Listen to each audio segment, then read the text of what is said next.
नमस्कार मित्रांनो, स्वागत आहे तुमचं आमच्या युट्यूब चॅनलवर। चला तर मित्रांनो, महाराष्ट्रात निवडून आलेले 5 मुस्लिम आमदार आपण आज सांगणार आहोत। त्याआधी तुम्ही चॅनलवर नवे असाल तर चॅनलला सबस्क्राइब नक्की करा आणि व्हिडिओ शेवटपर्यंत नक्की पहा। नंबर 5 वर येतात साजिद खान। काँग्रेस पक्षाचे साजिद खान हे अकोला पश्चिम विधानसभा मतदारसंघातून विजयी झाले आहेत। नंबर 4 वर येतात अमीन पटेल।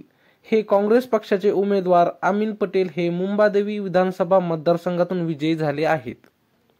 नंबर 3 अब्दुल सत्तार। हे शिवसेना पक्षाचे उमेदवार अब्दुल सत्तार हे सिल्लोड विधानसभा मतदारसंघातून विजयी झाले आहेत। नंबर 2 हसन मुश्रीफ। अजित पवार गट राष्ट्रवादी काँग्रेस पक्षाचे उमेदवार हसन मुश्रीफ हे कागल विधानसभा मतदारसंघातून विजयी झाले आहेत। आणि नंबर 1 चं नाव जाणण्यापूर्वी तुम्ही जर चॅनलवर नवे असाल चॅनलला सबस्क्राइब नक्की करा। नंबर 1 वर येतात अबू आझमी।